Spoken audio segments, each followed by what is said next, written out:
You're powerless here, Judge. My father owns this country. You're just television noise. Sit down, Mr. Matthews. Power answers truth, and today your name becomes evidence. The courtroom camera captured the exact moment a corrupt dynasty fell apart on live television. Derek Matthews, 26 years old, son of Sheriff Marcus Matthews, stood up in Judge Judy's courtroom, pointed his finger directly at her face, and said the words that would send both him and his father to federal prison. "You're powerless here, Judge. My father runs this county. You're just TV entertainment." The silence that followed was nuclear.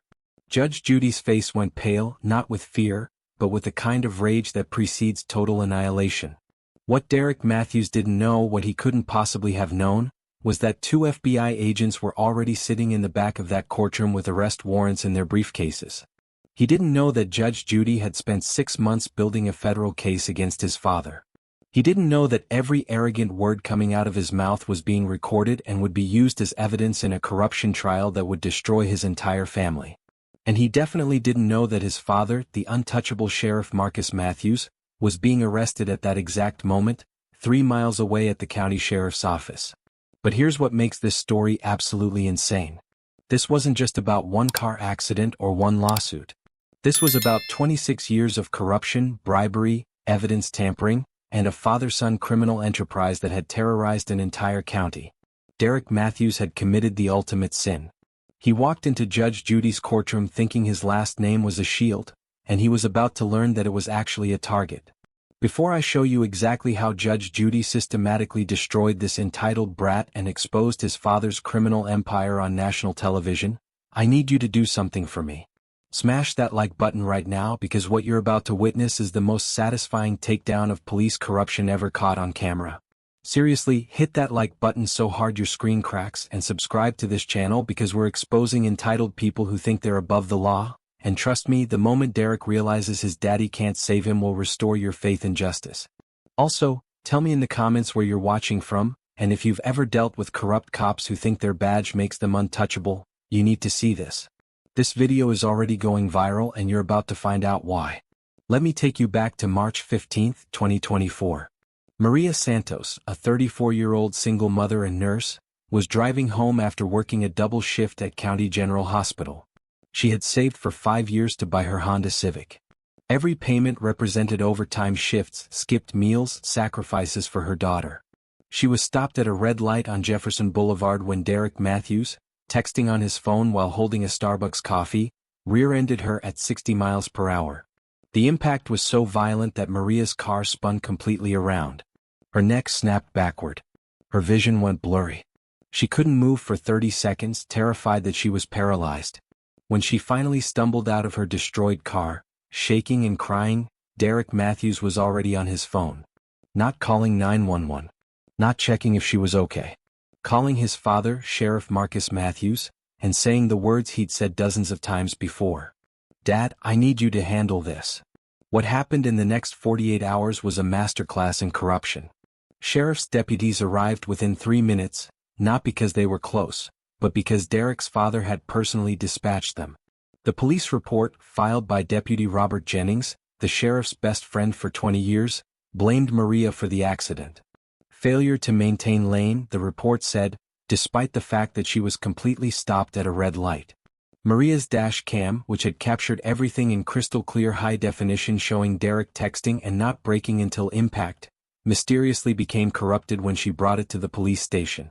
The memory card that had worked perfectly that morning suddenly showed file errors when Deputy Jennings examined it. And Derek Matthews, who had been driving without insurance for 4 months because he'd stopped paying his premiums knowing Daddy would fix any problems, faced 0 consequences. No ticket. No citation. No arrest. Nothing. But Maria Santos wasn't like the other victims Sheriff Matthews and his son had crushed over the years. She had something they didn't expect.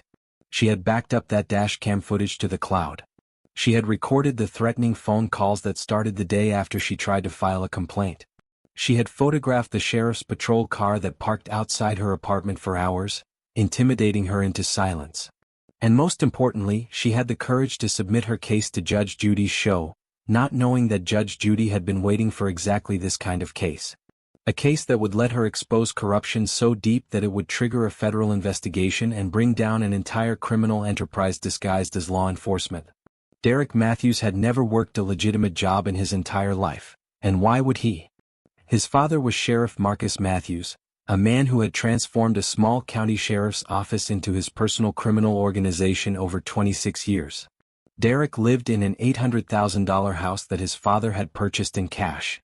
He drove a BMW M5 worth $90,000. He wore a Rolex Submariner on his wrist that cost $42,000. And all of this extravagant lifestyle existed on his father's official salary of $87,000 per year. The math didn't add up, and nobody in Jefferson County dared to ask questions, because everyone knew what happened to people who questioned Sheriff Matthews. They lost their businesses to sudden code violations. They faced tax audits. Their children got pulled over repeatedly. Some people just disappeared from their jobs, quietly transferred or fired, and nobody ever talked about why. Derek's criminal history read like a textbook case of privilege protecting guilt. 3 DUI arrests, all dismissed before charges were filed. 2 assault complaints from bar fights, both victims mysteriously dropping charges within days. 1 hit and run in the Hamptons that was settled privately for an amount nobody would discuss. He'd been pulled over 47 times in 8 years by various law enforcement agencies, and not a single ticket had ever been issued. Traffic cameras caught him running red lights and the footage disappeared. Speed traps clocked him at over 100 miles per hour, and the radar readings were ruled inconclusive. Other drivers reported him weaving between lanes, clearly intoxicated, and those reports vanished into administrative black holes. Derek Matthews had learned from birth that consequences were for other people, that his last name was a magic spell that made problems evaporate, and that his father's badge was more powerful than any law. Sheriff Marcus Matthews had built his empire carefully and methodically. He started small, making traffic tickets disappear for campaign donors. Then he graduated to losing evidence in cases involving connected individuals. Then he discovered that drug dealers would pay enormous amounts of money to have their cases dismissed due to procedural errors. Over 15 years, Sheriff Matthews had developed a sophisticated system. Shell companies registered under his wife's maiden name. Offshore accounts in the Cayman Islands. Cash deposits structured to avoid federal reporting requirements. He would receive a phone call from a defense attorney representing someone wealthy or connected. A price would be negotiated. Money would be transferred. And then, mysteriously, critical evidence would be contaminated, or chain of custody would be broken, or key witnesses would refuse to testify, or cases would simply disappear into the legal system's cracks. The FBI had been watching Sheriff Matthews for 2 years, but they had a problem. Nobody would testify. Witnesses were terrified. Defense attorneys wouldn't cooperate because they benefited from the corruption. Prosecutors looked the other way because Sheriff Matthews had dirt on half of them. The system protected itself. Maria Santos had no idea she was walking into this web when Derek Matthews destroyed her car and her life. She just knew that something was deeply wrong when 3 lawyers refused to take her case after 1 phone call from the sheriff's office. She knew something was corrupt when her employer, a hospital administrator whose brother was a county deputy, suggested she drop her complaint and move on. She knew something was evil when anonymous calls started coming to her cell phone at 2 in the morning, threatening her daughter, describing what kind of car her daughter drove to school, mentioning which route she took. Maria had $8,400 in medical bills from the accident. She had lost 3 weeks of work, costing her $3,200 in wages. Her car was totaled and she still owed $7,000 on the loan, meaning she lost $19,000 in value. Her total damages were $23,600, and she had no car, no way to get to work, and a daughter asking why they couldn't afford groceries anymore. She was drowning, and every institution that should have helped her was controlled by the man whose son had destroyed her life. But Maria made one decision that would change everything. She refused to be silent. She refused to accept that powerful people could crush ordinary citizens without consequences.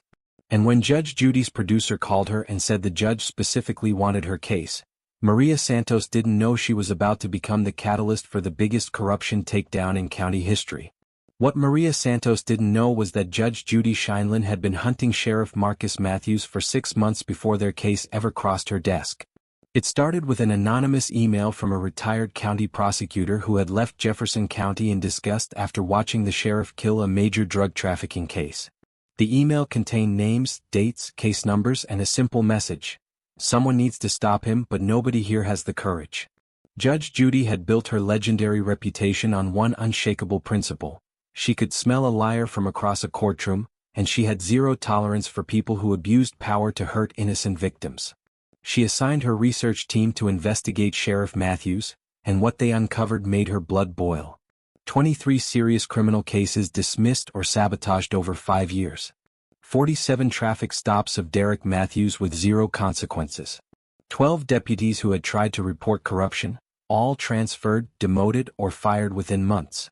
6 small business owners who had refused to pay protection money, all suddenly facing cascading code violations and license suspensions. The pattern was undeniable, methodical, and absolutely enraging.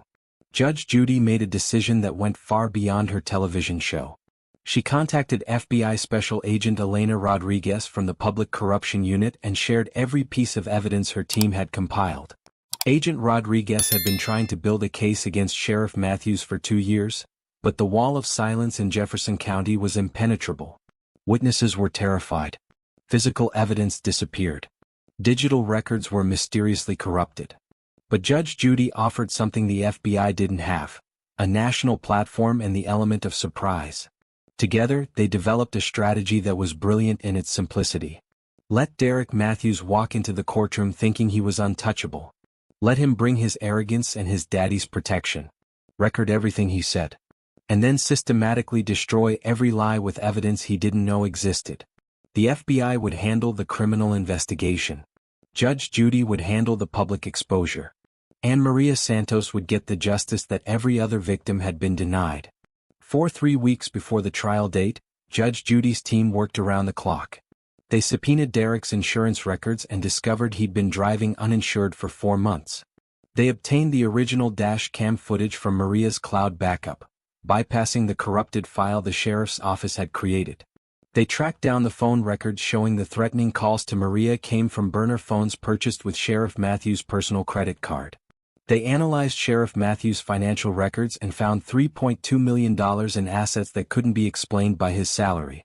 They identified shell companies, traced money transfers, and connected deposits to specific dismissed criminal cases. They found the smoking gun, a recorded phone call where Sheriff Matthews impersonated his son to an insurance company, trying to backdate coverage after the accident. Insurance fraud on tape in the sheriff's own voice, verified by audio forensics experts. But Judge Judy didn't stop there. She contacted 11 businesses that had previously settled with Derek Matthews after similar accidents and intimidation campaigns. She found the pattern. Derek would cause an accident. His father would corrupt the police report. They would intimidate the victim. And then they would offer a small settlement, just enough to make the victim go away, but small enough that nobody would investigate. It had worked 11 times before Maria. They had perfected the system. They had gotten away with it for years. And they had absolutely no idea that their 12th victim was about to be their last. Listen, if you're loving this story and you want to see the exact moment Derek Matthews realizes his entire world is collapsing, you need to hit that subscribe button right now and turn on notifications. We expose entitled criminals every single week, and I promise you, what happens in the next section when Derek walks into that courtroom is going to blow your mind. Also, comment justice right now if you think corrupt cops deserve double the prison time. Seriously, smash that like button because we're about to watch Judge Judy do what the entire Jefferson County legal system was too scared to do: hold a sheriff and his son accountable for 26 years of corruption. The courtroom confrontation is coming next, and trust me, you do not want to miss the moment Derek says those fatal words that seal his fate forever. Derek Matthews strutted into Judge Judy's courtroom like he was walking into a nightclub he owned. His $3,000 Tom Ford suit was tailored perfectly. His $40,000 Rolex caught the courtroom lights with every gesture. He shot a condescending smirk at Maria Santos, who sat quietly in the plaintiff's chair wearing her nurse's scrubs because she'd come straight from a shift she couldn't afford to miss. Derek's lawyer, Harvey Boseman, the most expensive attorney in the county and a man who had made millions helping Sheriff Matthews bury cases, whispered something in Derek's ear. Derek laughed loud enough for the microphones to catch it. He had no idea that 2 FBI agents were sitting in the back row of the gallery with federal arrest warrants already prepared. He had no idea that his father was about to be arrested 3 miles away. He had absolutely no idea that he had walked into a trap that had been 6 months in the making. Judge Judy opened the proceedings with surgical precision. Mr. Matthews, you're being sued by Miss Santos for $23,600 in damages after you rear-ended her vehicle while driving uninsured. What's your defense? Derek leaned back in his chair with the casual arrogance of someone who had never faced real consequences in his entire life. Your Honor, this is honestly a misunderstanding blown completely out of proportion. My insurance company made an administrative error. I was fully covered at the time of the accident, and Miss Santos is clearly exaggerating her injuries to get a payday from my family's name. Judge Judy's expression didn't change, but anyone who knew her recognized the slight narrowing of her eyes. The predator had spotted the prey. Really? Your insurance company made an error? Because I have documentation from Nationwide Insurance stating that your policy lapsed 4 months before this accident due to non-payment. Derek's smirk faltered for just a fraction of a second. Then their records are wrong, Your Honor. I pay all my bills on time. Judge Judy pulled out a folder thick enough to be a novel. Let's talk about bills you pay on time, Mr. Matthews. You haven't paid rent on your apartment in 6 months. Your landlord is Robert Chin, your father's largest campaign donor. You have $17,000 in unpaid credit card debt. Your gym membership was canceled for non-payment. But somehow you're driving a $90,000 BMW and wearing a Rolex that costs more than Miss Santos makes in a year. Explain that math to me. The courtroom went silent. Derek shifted in his seat, his lawyer leaning over to whisper urgently, but Derek waved him off. My father helps me financially. There's nothing illegal about that. Judge Judy smiled, and it was the coldest smile anyone in that courtroom had ever seen. Your father helps you financially. The same father who makes $87,000 per year as county sheriff but somehow owns a house worth $800,000, 2 boats, a vacation property in Lake Tahoe, and has $3.2 million in assets. That father? Derek's face flushed red. He made good investments. You're twisting everything to make my family look bad. Judge Judy leaned forward. I don't need to twist anything, Mr. Matthews. The facts speak for themselves. Let's discuss what happened after you destroyed Miss Santos's car. She filed a police report, and Deputy Robert Jennings, your father's best friend for 20 years, wrote a report blaming her despite the physical evidence showing you rear-ended her at high speed. Her dash cam footage mysteriously became corrupted at the police station. And then Miss Santos started receiving threatening phone calls. Derek's voice rose defensively. I don't know anything about phone calls. People file false police reports all the time. Maybe she's lying. Judge Judy's voice dropped to a dangerous quiet. Are you calling Miss Santos a liar in my courtroom? Derek stood up, and this was the moment everything changed. This was the moment his arrogance overrode whatever remaining common sense he possessed. Yeah, I am calling her a liar because that's what she is. She saw an opportunity to go after my family's money, and she's playing the victim card. This whole thing is a shakedown, and honestly, Your Honor, I'm surprised you're falling for it. The courtroom erupted in murmurs. Maria Santos looked like she'd been slapped. Judge Judy held up one hand, and the room fell silent instantly. Mr. Matthews, I suggest you sit down and show some respect. Derek laughed, actually laughed, and pointed his finger directly at Judge Judy's face. Or what? You're going to yell at me? Everyone in this county knows how this works. You don't have any real authority here. You're just television entertainment. My father is real power. He's been running this county for 26 years. The judges here, the real judges, they know better than to go against him. So you can make your little TV judgment, but at the end of the day nothing changes because you're powerless here, Judge. You're absolutely powerless. The silence that followed was apocalyptic. Judge Judy stood up slowly from her bench, something she almost never did during proceedings, and when she spoke, her voice carried the weight of 35 years of judicial authority and exactly zero tolerance for entitled criminals. Mr. Matthews, you just made the worst mistake of your entire life. Bailiff, please ask our guests in the back to come forward. The courtroom doors opened, and 2 people in dark suits walked down the aisle with FBI badges clearly visible on their belts. Derek Matthews' face transformed from arrogant confidence to pure confusion to absolute terror in the span of 3 seconds. His lawyer grabbed his arm, whispering frantically, but Derek couldn't move, couldn't speak, couldn't process what was happening. Judge Judy's voice cut through the chaos like a blade. Mr. Matthews, meet FBI Special Agent Elena Rodriguez and Special Agent Michael Chen from the Public Corruption Unit. They've been investigating your father for 2 years, and you just confessed to conspiracy and witness intimidation on national television. Derek's mouth opened and closed like a fish drowning in air. Agent Rodriguez stepped forward, her voice calm and professional. Mr. Matthews, you're not under arrest at this moment, but I need to inform you that federal charges are being prepared against both you and your father. Everything you've said here today has been recorded and will be used as evidence. Judge Judy wasn't finished. She pulled out document after document, each one another nail in the coffin. Let's talk about the dash cam footage that was corrupted at your father's police station. She held up a tablet showing crystal clear video of Derek texting while driving, holding coffee, never touching his brakes until the moment of impact. This is the cloud backup that your father didn't know existed. Let's talk about the threatening phone calls to Miss Santos. She played audio recordings, then showed phone records proving the calls came from burner phones purchased with Sheriff Matthews' credit card. Let's talk about your father impersonating you to commit insurance fraud. She played the recorded call, the sheriff's voice unmistakable as he tried to backdate Derek's insurance coverage. And let's talk about the pattern. She displayed a chart showing 23 criminal cases dismissed after deposits appeared in the sheriff's shell company accounts. $15,000 the day after a drug dealer's case was dropped. $25,000 the week after a DUI case involving a council member's son disappeared. The evidence was overwhelming, undeniable, and absolutely devastating. Derek collapsed into his chair, all arrogance drained from his face.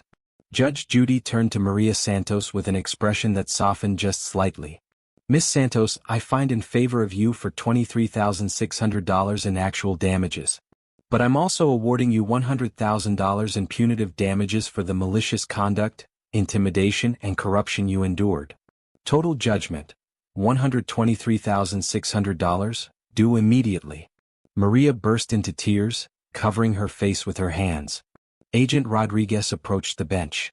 Your Honor, I need to inform you that Sheriff Marcus Matthews was arrested approximately 20 minutes ago at the county sheriff's office. State police executed federal warrants for corruption, bribery, evidence tampering, and conspiracy. Derek let out a sound that was half sob, half moan. Judge Judy's final words were delivered with the cold satisfaction of justice perfectly served. Mr. Matthews, you told me I was powerless. You said your father was real power and I was just entertainment. But here's what you didn't understand. Real power isn't a badge or a last name. Real power is truth, evidence, and accountability. Your father is facing 25 years in federal prison. You're facing 10 to 15 years. And Miss Santos, the woman you called a liar, just got justice that your family's corruption denied to dozens of other victims. How powerless do you think I am now? If this story gave you chills and restored your faith that justice still exists, absolutely demolish that like button right now. Comment powerless if you think Derek got exactly what he deserved.